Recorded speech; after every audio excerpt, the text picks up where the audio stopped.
Muito boa noite a todos, que a paz de nosso Mestre Jesus esteja em nossas vidas sempre. Vamos agradecer a Ele essa oportunidade que estamos tendo de nos reunirmos, mesmo virtualmente, em seu nome, pedindo a Ele que nos abençoe, nos ilumine, nos fortaleça, nos inspire nessa noite, que possamos recolher das páginas do livro Boa Nova as lições que precisamos para a nossa renovação íntima, espiritual. Obrigado, mestre amigo, e permaneça conosco nesse instante e em todos os momentos. Que assim seja. Bom, hoje vamos ler o capítulo número 11 do livro Boa Nova, né? Psicografia de Chico Xavier, ditado pelo espírito Humberto de Campos. E o capítulo 11 fala sobre o Sermão do Monte, o Sermão da Montanha, né? Uma das peças, né, dos textos mais importantes da humanidade. É muito bonito aquela fala do líder indiano Mahatma Gandhi, que certa vez, embora sendo da religião hinduísta, né, ele falou que se todos os livros da face da Terra desaparecessem, mas sobrasse só o Sermão da Montanha, o principal estaria preservado. Então, o Sermão da Montanha, o Sermão do Monte, como chama Humberto de Campos, que na verdade é um monte, né? É uma elevação, não é uma montanha alta, né? É uma elevação. Então, é mais correto chamar Sermão do Monte mesmo, né? A região onde ele falou. Então, a gente vê que ali estão resumidas boa parte, né, da mensagem do mestre, né? Bom, ele começa assim: difundidas as primeiras claridades da Boa Nova, todos os enfermos e derrotados da sorte, habitantes de Corazim, Magdala, Betsaida, Dalmanuta e outras aldeias do lago enchiam as ruas de Cafarnaum em turbas silenciosas. Então, Jesus ficava em Cafarnaum e aquelas aldeias ali em volta, Corazim, Magdala, Betsaida, Dalmanuta, todas pessoas, né? É interessante ele falar, enfermos e derrotados da sorte. Foram esses, né, que primeiro atenderam o apelo do Cristo. Porque nas dificuldades é que conseguimos, às vezes, se nós não estivermos tomados pela revolta, conseguirmos ouvir melhor a voz de Deus. Jesus é a voz de Deus para nós. É nosso irmão mais velho, né, e que traz a mensagem direta de Deus para todos nós. Os companheiros do mestre eram os mais visados pela multidão, por motivo do permanente contato em que viviam com seu amor. Então, o pessoal se aproximava sempre dos discípulos, né? Que eles ficavam mais próximos a Jesus. De vez em quando, Filipe era assaltado em caminho por uma onda de doentes. Pedro tinha a casa rodeada de criaturas desalentadas e tristes. Todos queriam o auxílio de Jesus, o benefício imediato de sua poderosa virtude. Então, sabendo que Jesus curava, né? Também tem isso, né? As pessoas estavam querendo. Aquela época, né? Hoje em dia as pessoas procuram, né? As curas espirituais, e existe muita coisa autêntica, embora exista também falsos, né? Digamos assim, falsos médiuns e coisas desse tipo, assim, falsos curadores, né? Mas existe muita coisa autêntica, naturalmente. E hoje nós temos, né, uma rede hospitalar, né? Temos hospitais, muitos, embora ainda tenha muita precariedade. Naquela época de Jesus não tinha nada disso. A pessoa que ficava doente, se ela fosse pobre, ela morria. Ou então curava naturalmente, assim, ou com algum chá, alguma época. Não existia hospital, as pessoas não eram recolhidas em lugar nenhum, né? Então, quando ficaram ouvindo que Jesus estava curando, mais as pessoas necessitadas correram para lá, né? Aos primeiros dias de apostolado, um pequeno grupo de infelizes procurou Levi. Levi é o mesmo apóstolo Mateus, né? Na sua confortável residência. Levi tinha um pouco de dinheiro, né? Tinha uma residência confortável, diferente dos outros, que eram pescadores, né? Tinha aquelas casas mais simples. Levi era coletor de impostos. Então, ele tinha um salário melhor, tinha uma renda melhor. Então, ele está dizendo que a casa dele era confortável. Desejavam, então, um pequeno grupo de infelizes procurou Levi. Desejavam explicações sobre o evangelho do reino, de modo a trabalharem com mais acerto na observação dos ensinamentos do Cristo. O coletor da cidade manifestou certa estranheza. Então, Levi, né, como achou meio estranho aquilo. Afinal, disse ele aos infortunados que o procuravam, o novo reino congregará todos os corações sinceros e de boa vontade, que desejem irmanar-se como filhos de Deus. Mas que podeis fazer na situação que vos encontrais? Olha só que chega a ser cruel, né? Assim, na verdade, ele não está querendo ser cruel, mas ele falava para eles: mas o que vocês podem fazer pelo reino de Deus, né? Porque eles não foram simplesmente pedir ajuda, cura. Eles falaram que queriam trabalhar com mais acerto na observância dos ensinamentos do Cristo. Eles queriam trabalhar, né? Então, Levi falou, mas o que vocês podem fazer? E, dirigindo-se a 3 deles, seus conhecidos pessoais, falou convicto. Que poderás realizar, Lisandro, aleijado como és? E tu, Áquila, não foste abandonado pela própria família, sob o peso de sérias acusações? E tu, Pafos, acaso edificarias alguma coisa com as tuas atuais aflições? Então, um era aleijado, o outro foi abandonado pela família, e o outro tinha várias aflições. Os interpelados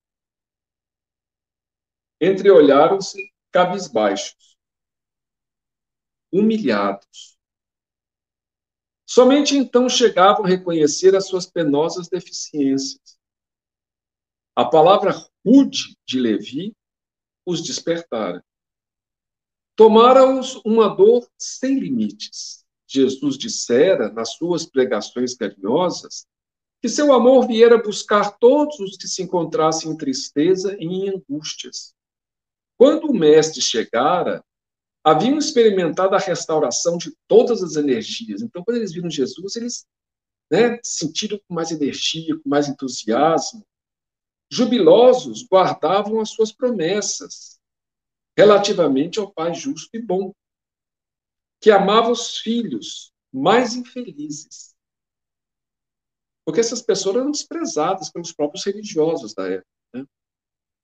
Renovando nos corações as esperanças mais puras. Achavam-se exaustos, mas a lição de Jesus lhes trouxera novo consolo às almas desamparadas de qualquer conforto material.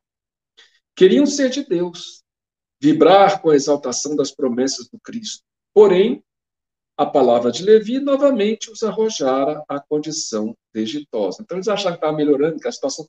Ele falou assim, não, mas vocês estão imprestáveis. Falou mais ou menos assim, né?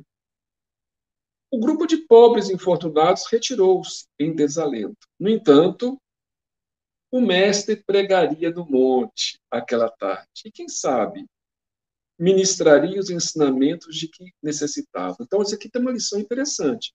Às vezes ele tem que se aproximar de Jesus, tem pessoas que tentam nos afastar dele. Que às vezes falam, não, você não tem jeito, que a coisa não funciona, que para você não serve. Não interessa a opinião das pessoas. A gente tem que continuar e ir ao encontro de Jesus, né?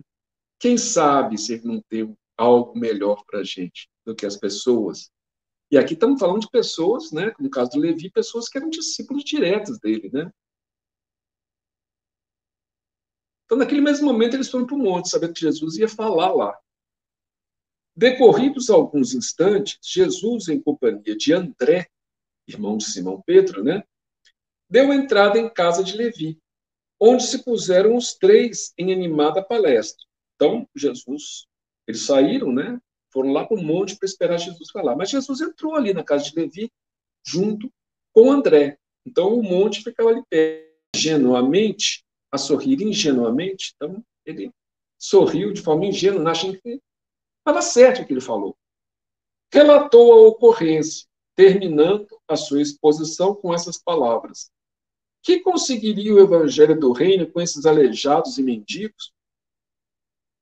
Mas lembrando-se de súbito que os demais companheiros eram criaturas pobres e humildes, acrescentou: é justo que esperemos alguma coisa dos pescadores de Cafarnaum. Esperar alguma coisa. Ele achava assim, só os, né, melhores colocados na vida que podiam fazer alguma coisa. Deles a gente pode esperar alguma coisa, né? Porque são homens fortes e desassombrados. E o bom trabalho lhes cabe. Não vejo, porém, como aceitar a contribuição desses desafortunados e vencidos que nos procuram. Como é que aceitar desse pessoal, né? Vencido, desafortunado, mendigo, aleijado, tudo mais? Jesus fixou o olhar no discípulo com profundo desvelo e falou com bondade, batendo-lhe levemente no ombro. No entanto, Levi, precisamos amar e aceitar a preciosa colaboração dos vencidos do mundo, a preciosa colaboração dos vencidos do mundo. Se o Evangelho é a boa nova, como não há de ser a mensagem divina para eles, tristes e deserdados na imensa família humana? Os vencedores da terra não necessitam de boas notícias. Nós mudamos aqui a câmera, né? Passamos para o notebook, porque deu problema no celular, mas vamos continuar do ponto que a gente parou, né? Os vencedores da terra não necessitam de boas notícias. Nas derrotas da sorte, as criaturas ouvem mais alto a voz de Deus. Buscando os oprimidos, os aflitos e os caluniados, sentimos-los tão unidos ao céu nas suas esperanças, que reconhecemos na coragem tranquila que revelam um sublime reflexo da presença de nosso Pai em seus espíritos. Já observaste algum vencedor do mundo com mais alta preocupação do que a de defender o fruto de sua vitória material? Então ele pergunta para Levi, né? Então ele pergunta: você já conhece algum vencedor do mundo que não esteja preocupado só com as suas conquistas? Conquistou dinheiro, conquistou fama, conquistou isso, conquistou aquilo. Você conhece algum que não esteja preocupado só com isso? Então, quando nós, muitas vezes, nos damos bem na vida, entre aspas, né, como o pessoal costuma dizer, às vezes esquecemos Deus. Tem uma frase do Antigo Testamento, eu não sei de quem é exatamente, acho que não sei se é de Isaías, mas fala mais ou menos assim, né? Senhor, não me dê tão pouco que eu me revolte, mas não me dê tanto que eu te esqueça, né? Então, realmente, às vezes nós temos muito, e não é o problema de ter o dinheiro, é o problema da gente se apegar e focar só nele, e a gente se esquecer de Deus. Então, às vezes, no sofrimento, se a gente não se revoltar, né, a gente consegue ouvir mais facilmente a voz divina dentro de nós, porque entramos em contato com nossa essência espiritual, eterna, né? Perdemos as ilusões passageiras do mundo material. Levi sentia-se comovido, quer dizer, Levi, ele falou aquilo não por maldade, ele acreditava que estava certo, tanto é que ele contou para Jesus, né? Mas agora ele fala, Levi sentia-se comovido.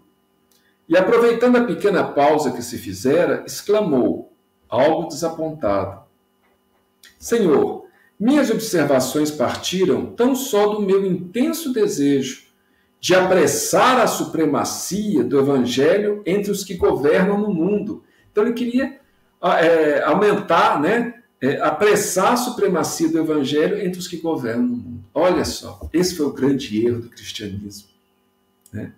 Querer que aqueles que governam o mundo, os imperadores, os reis, se tornassem, né, se convertessem ao evangelho para que levasse o evangelho e transformasse o mundo. A gente sabe que os impérios, né, os reinos se transformaram em cristãos, mas esqueceram o evangelho, esqueceram o amor ao próximo, esqueceram a base do evangelho. Então ficaram sendo cristãos da boca para fora, mas sempre apegados às riquezas, a conquistas, a guerras, etc. Né? Então não é por aí. E aí e o Levi falou assim, entre os que governam no mundo. E aí Jesus fala uma frase muito importante. Ele fala assim, quem governa o mundo é Deus. A gente acha que as pessoas governam o mundo. Quem governa o mundo é Deus. Deus permite que um ou outro exerça certo poder temporariamente, em determinadas circunstâncias, por razões que desconhecemos, tanto para a pessoa quanto para a comunidade. Mas quem governa mesmo o mundo é Deus. E o amor não age com inquietação. O amor não fica preocupado em conseguir coisa, inquietação, né? Agora imaginemos, Levi, que os triunfadores da terra viessem até nós ensarilhando suas armas exteriores. Imagina que os triunfadores viessem com as armas. Figuremos alguns generais romanos chegando a Cafarnaum com seus troféus numerosos e sangrentos, afirmando-se desejosos de aceitar o evangelho do reino de Deus e oferecendo-se para cooperar em nosso esforço. Certamente trariam consigo legiões de guardas e soldados, funcionários e escribas, carros de triunfos, espadas e prisioneiros. Começariam protestando contra nossas pregações pelas estradas desataviadas da natureza, por não estarem no íntimo desarmados das vaidades das vitórias, edificariam suntuosos templos de pedra. Exatamente o que aconteceu, né? Em cuja construção lutariam duramente por hegemonias inferiores. Uns desejariam palácios soberbos, né? Ele já estava vendo o que ia acontecer no futuro, né? Outros empreenderiam a construção de jardins maravilhosos, né? Recordando a ação das espadas mortíferas, talvez pretendessem disputar a ferro e fogo o estabelecimento do reino de Deus, exterminando-se reciprocamente, por não cederem uns aos outros em seus pontos de vista, desde que cada vencedor se julga no mundo com maior soma de direitos e de importância. Então eles iam acabar se brigando por conta de defender cada um ponto de vista. E aconteceu isso mesmo, né? Os cristãos brigaram não só com outras religiões, mas como também entre si. Principalmente na Idade Média, mas até há pouco tempo ainda existiam muitos conflitos, né, entre regiões com denominações cristãs diferentes. Na Irlanda, né, na Espanha, em outros lugares assim.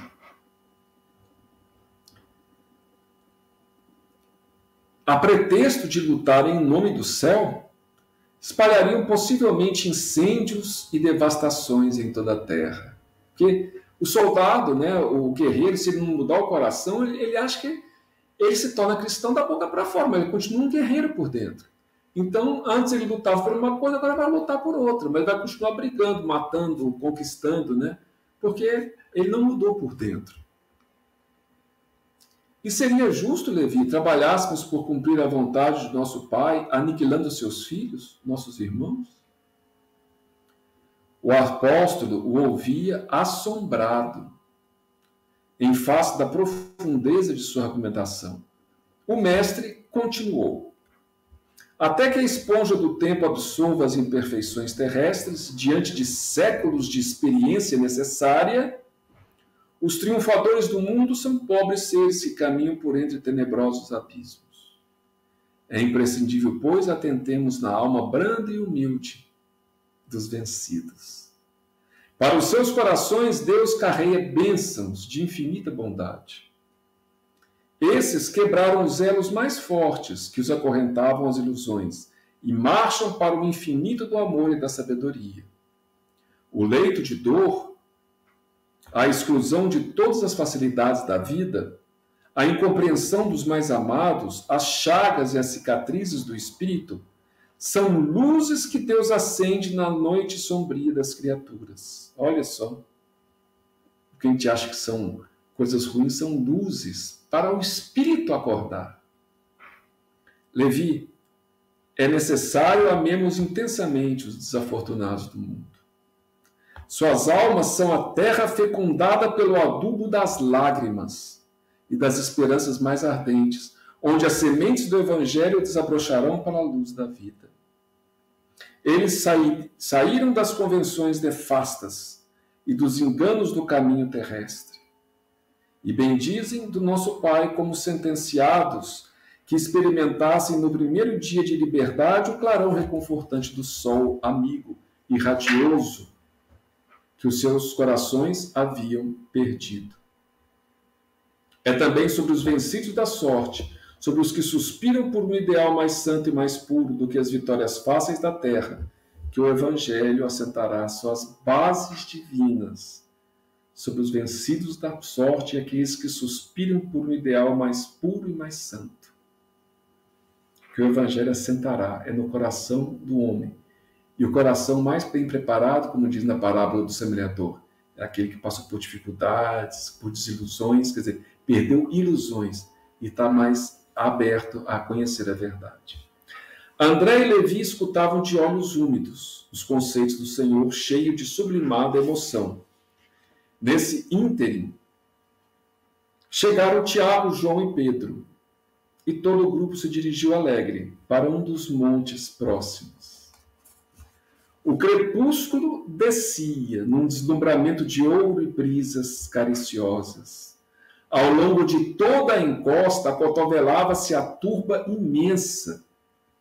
Muitas centenas de criaturas se aglomeravam ali, a fim de ouvirem a palavra do Senhor dentro da paisagem que se aureolava dos brilhos singulares de todo o horizonte pincelado de luz. Eram velhinhos trêmulos, lavradores simples e generosos, mulheres do povo agarradas aos filhinhos.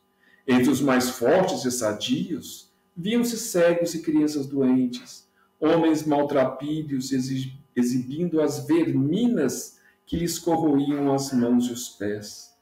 Todos se comprimiam ofegantes.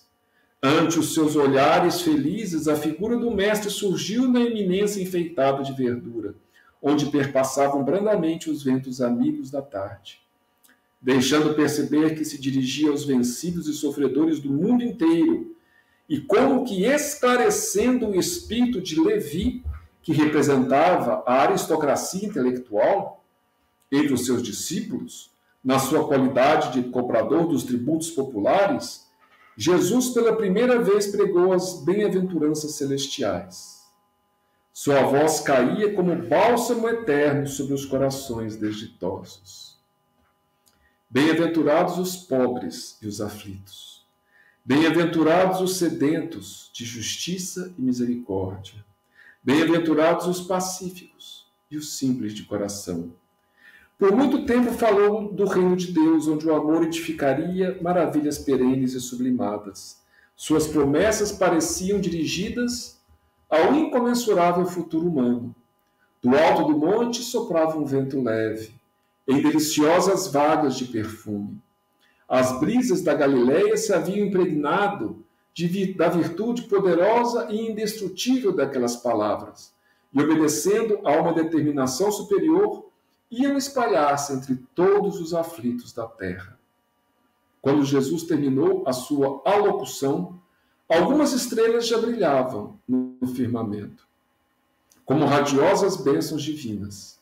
Muitas mães sofredoras e oprimidas com suave fulgor nos olhos lhe trouxeram os filhinhos, para que ele os abençoasse.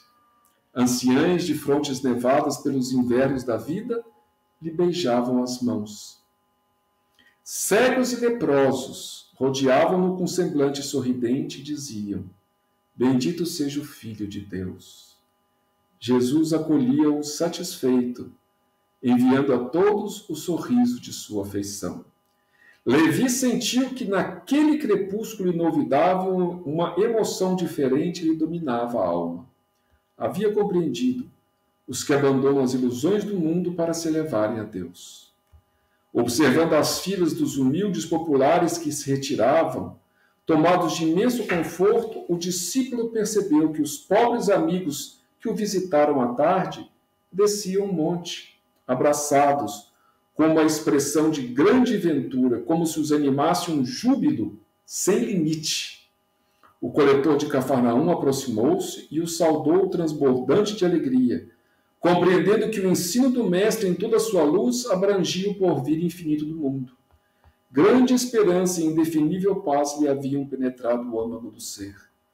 No dia imediato, o ex-publicano abriu suas portas a todos os convivas daquele crepúsculo memorável. Jesus participou da festa, partiu o pão e se alegrou com eles. E quando Levi abraçou o aleijado Lisandro, com a sinceridade de sua alma fiel, o mestre o contemplou enternecido e disse: Levi, meu coração se rejubila hoje contigo, porque são também bem-aventurados todos os que ouvem e compreendem a palavra de Deus. Então a gente vê ali, né, que Levi, futuramente, como o apóstolo Mateus, né, ele que escreveu o Sermão da Montanha e botar no seu evangelho. Né? Então são recordações maravilhosas, e Levi percebeu que muitas vezes é necessário que a gente perca as ilusões, né, para a gente conseguir pensar nas coisas celestiais. Isso não quer dizer que a gente tem que cultivar a pobreza, a dor, não. A gente pode ter condições financeiras, pode ter saúde, mas a gente não pode esquecer da nossa transitoriedade aqui na Terra, que tudo é passageiro, e da nossa herança divina, né? E da nossa condição espiritual, de espíritos eternos. Então a gente não pode se iludir, a questão é essa, né? Se apegar a coisas que são transitórias, sejam elas bens materiais, posições sociais, riquezas, etc. Né? Então, que Jesus nos acompanhe a todos, que Ele consiga colocar em nossos corações os seus ensinamentos de luz, de paz, de misericórdia, de bondade, que possamos sentir as brisas suaves dessa tarde maravilhosa, próxima à residência de Levi, onde Jesus proclamou as bem-aventuranças. Obrigado, Senhor, por estar conosco. E também nós somos mendigos, aleijados da alma, mendigos do coração, e precisamos sempre do seu auxílio e do seu amor. Obrigado mais uma vez, Senhor. Que assim seja.